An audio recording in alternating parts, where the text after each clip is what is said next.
Abu Nawas mempunyai kebiasaan pulang pada larut malam. Hal tersebut membuat istrinya jengkel karena dinilai sudah sangat kelewatan. Sang istri merasa cemburu. Akhirnya ia membuat rencana untuk memberikan hukuman kepada Abu Nawas. Istrinya berencana mengerjai suaminya untuk membuatnya jera. Pada suatu malam yang sudah larut ketika Abu Nawas belum pulang ke rumah, sang istri menunggu Abu Nawas dengan memegang sebatang tongkat pemukul. Ia berencana menjebak suaminya dengan berpura-pura mengirimnya pencuri lalu memukulnya. Waktu sudah semakin larut. Abu Nawas juga belum pulang. Sang istri yang sudah merasa sangat mengantuk tiba-tiba dikejutkan oleh suara yang datang dari balik jendela rumahnya. Sang istri yang sudah siaga dengan tongkat pemukulnya mengira adalah suaminya Abu Nawas. Ia langsung bergegas mendekati jendela dan bersiap untuk memukul. Pada waktu itu, keadaan di rumah Abu Nawas gelap. Istrinya sengaja mematikan semua lentera. Tiba-tiba dari jendela masuk seorang laki-laki. Tanpa membuang kesempatan, istri Abu Nawas langsung melayangkan pukulannya ke arah orang tersebut. Karena keadaan sedang gelap, ia mengira itu adalah suaminya. Abu Nawas ia terus memukul dengan membabi buta hingga orang tersebut jatuh tersungkur, tidak berdaya, dan memohon ampun kepadanya. "Ampun, ampun," ujar orang tersebut. Istri Abu Nawas sangat kaget mendengar suara orang tersebut memohon ampun kepadanya.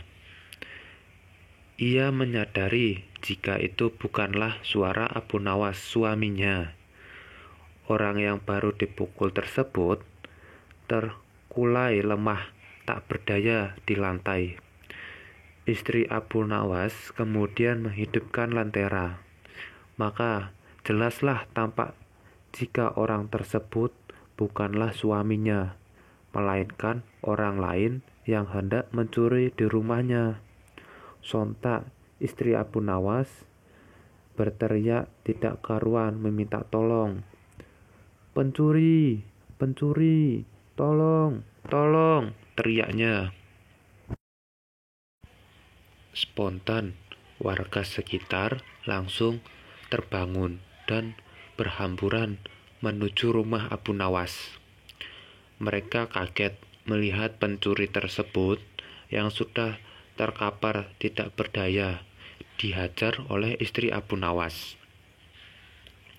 Mereka kemudian langsung meringkusnya. "Maaf, saya tidak bermaksud menyakitinya. Apabila sampai sepatah itu, ini karena saya keliru," kata istri Abu Nawas kepada warga. "Keliru bagaimana?" tanya warga. "Tadi ia masuk melalui jendela. Saya kira suami saya yang baru pulang berpesta dengan teman-temannya. Makanya saya langsung gebuk," jelas istri Abu Nawas. Tidak berapa lama kemudian Abu Nawas pun pulang. Ia kaget, wajahnya menjadi pucat melihat banyak orang di rumahnya. Ia langsung berlari mendekati kerumunan warga di rumahnya dan mengira telah terjadi sesuatu pada keluarganya. Seseorang kemudian menceritakan kepadanya. Wajahnya yang semula pucat berubah tersenyum. Ia kemudian berkata, "Untung saja aku pulang lebih telat lagi. Kalau tidak, Aku yang akan mengalami seperti ini, kata Abu Nawas senang. Selamat dari murka sang istri.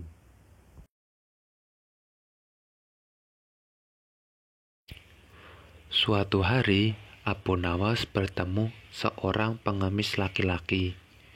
Pengemis itu meminta makanan karena sudah lama tidak makan. Namun, Abu Nawas tidak memberikannya, tetapi ia mengajukan beberapa pertanyaan kepada pengemis itu. Kenapa engkau mengemis? Apa engkau tidak mempunyai pekerjaan? Tanya Abu Nawas. Maaf Tuan, saya sudah lama mencari pekerjaan, tapi belum ada yang mau menerima saya bekerja, jawab pengemis itu. Jika aku beri pekerjaan, apakah engkau mau bekerja meskipun pekerjaan itu berat? Tanya Abu Nawas. Mau Tuan, yang penting halal, jawab si pengemis. Abu Nawas segera mengajak pengemis itu menemui seorang sahabat untuk diberi pekerjaan.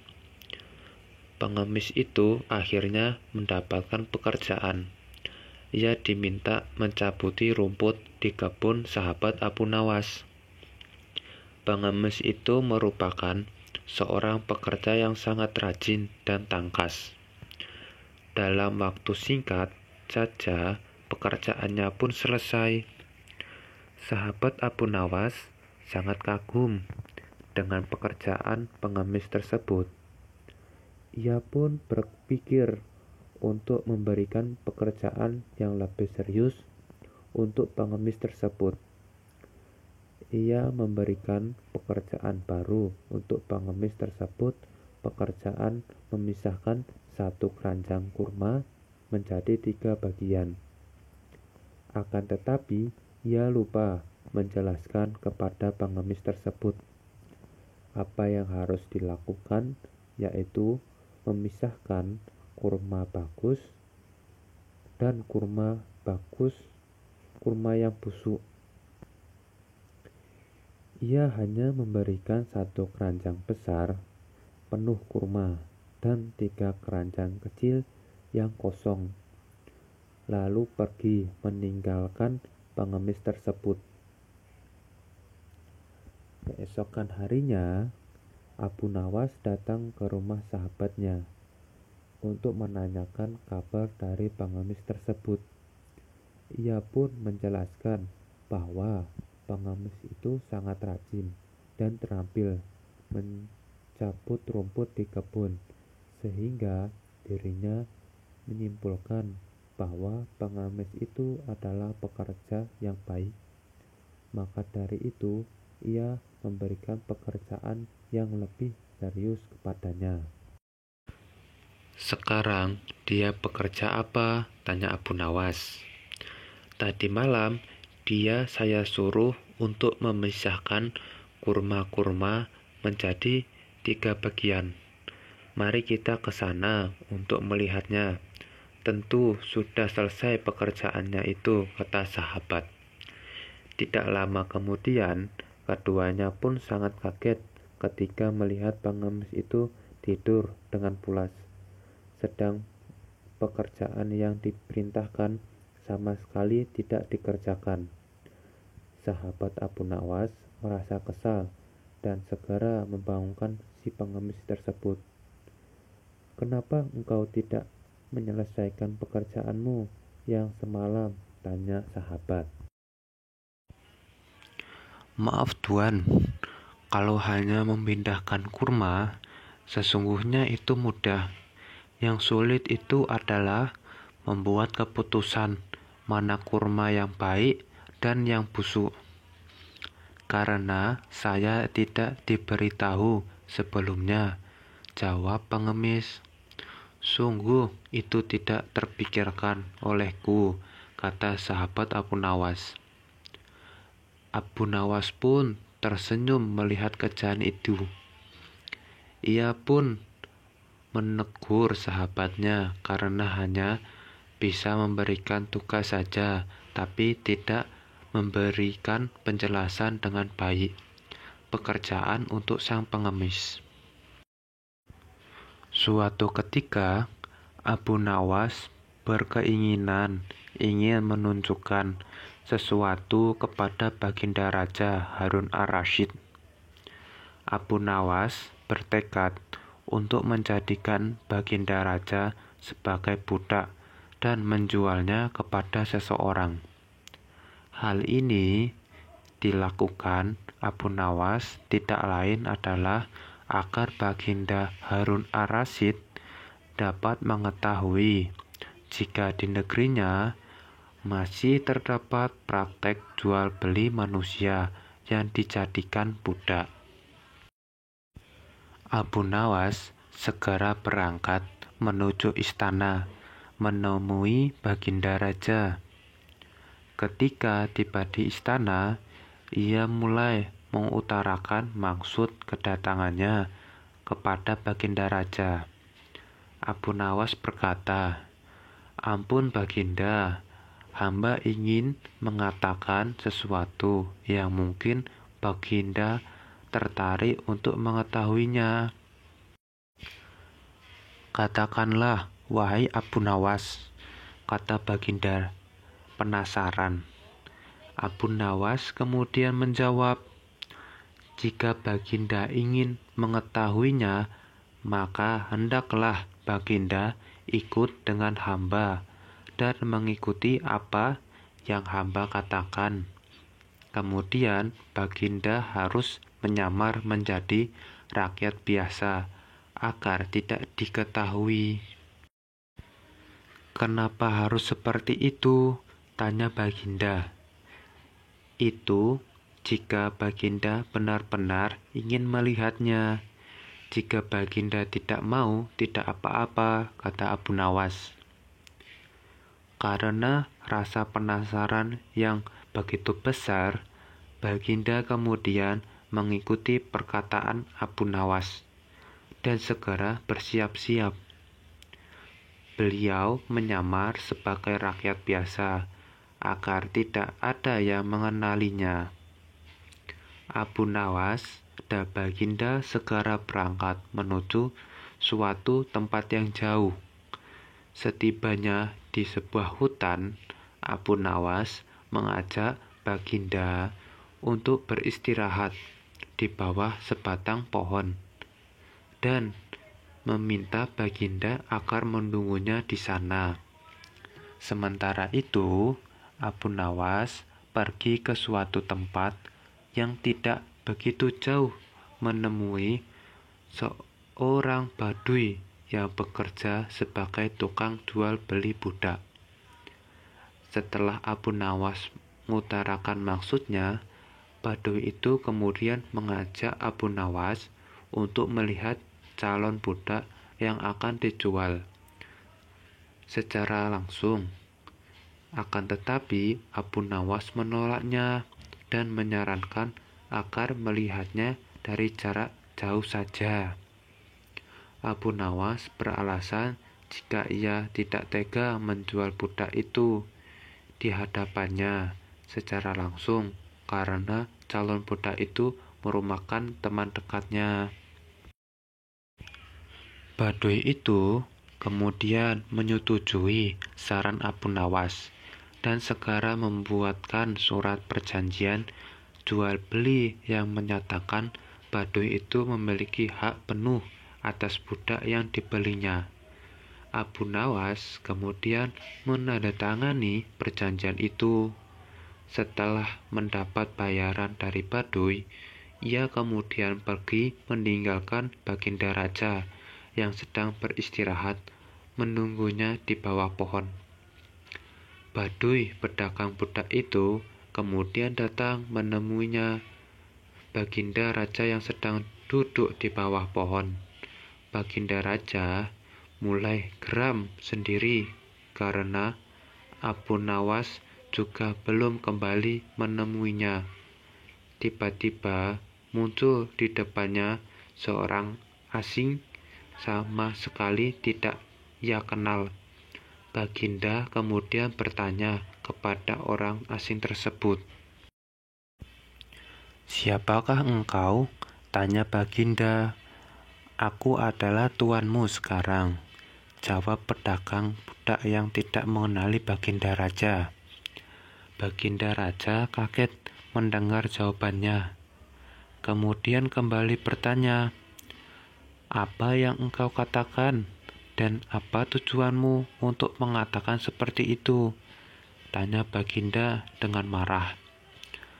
Baduy, pedagang budak tersebut, kemudian menjawab dengan kasar, "Seseorang yang bernama Abu Nawas telah menjualmu kepadaku, dan ia telah menandatangani surat kuasa penuhku atas engkau." Baginda pun kaget mendengarnya, kemudian berkata, "Apa? Abu Nawas telah menjualku kepadamu?" "Iya, kenapa?" jawab pedagang budak geram. "Apakah kamu tidak mengenal siapa aku?" tanya Baginda. "Aku tidak perlu tahu. Yang jelas aku sudah membelimu, dan sekarang engkau telah menjadi budakku," jawab Baduy itu. Si Baduy, berdagang budak yang sudah sangat geram, kemudian menyeret Baginda Raja karena terlalu banyak bicara, dan membawa ke tempatnya untuk dipersiapkan dan dijual kembali. Ketika sampai di rumah, Baduy tersebut memberikan Baginda sebilah kapak dan memerintahkan Baginda untuk membelah kayu yang sudah menumpuk di belakang rumahnya. Dengan hati kesal, Baginda Raja mulai mengerjakan perintah Baduy tersebut dalam terik matahari. Namun Baginda Raja tidak mengetahui cara membelah kayu dan memegang kapak dengan benar seperti yang dilakukan orang biasa. Melihat keadaan itu, Baduy tersebut kemudian memarahi Baginda Raja. "Dasar budak bodoh, bagaimana bisa pekerjaan semudah itu tidak bisa engkau lakukan? Menyesal aku membelimu," kata Baduy itu marah. Baduy itu kemudian memberikan contoh cara memegang kapak dan membelah kayu yang benar kepada Baginda Raja. Akan tetapi, Baginda tetap tidak bisa melakukannya dengan benar. Baduy tersebut kemudian kembali memaki Baginda Raja. Karena sudah tidak tahan dengan makian si Baduy, dengan nada marah Baginda Raja kemudian mengatakan kepada si Baduy, "Hai Baduy, aku sudah tidak sanggup melakukan ini," kata Baginda. Mendengar budaknya yang tidak patuh, Baduy tersebut marah dan memukuli Baginda Raja hingga terjatuh. Baginda Raja menjerit kesakitan dan berteriak kepada si Baduy, "Hai Baduy, berhentilah memukuliku. Aku ini adalah rajamu," kata Baginda sembari menunjukkan tandanya. Baduy itu sangat terkejut. Ia tidak percaya kalau budak yang dibeli adalah Baginda Raja. Ia segera bersujud memohon ampun Baginda. Karena ketidaktahuannya, Baginda Raja kemudian mengampuninya dan memerintahnya ia agar berhenti dari pekerjaan, jika tidak ia akan dihukum berat. Baginda Raja kemudian kembali ke istana. Ia sangat murka kepada Abu Nawas, yang meskipun telah menunjukkan kepadanya akan perilaku sebagian rakyatnya di luar istana. Akan tetapi, cara yang dilakukan Abu Nawas dengan menjualnya sangat tidak pantas ia terima. Baginda berjanji akan menghukum berat Abu Nawas, menjual seorang raja.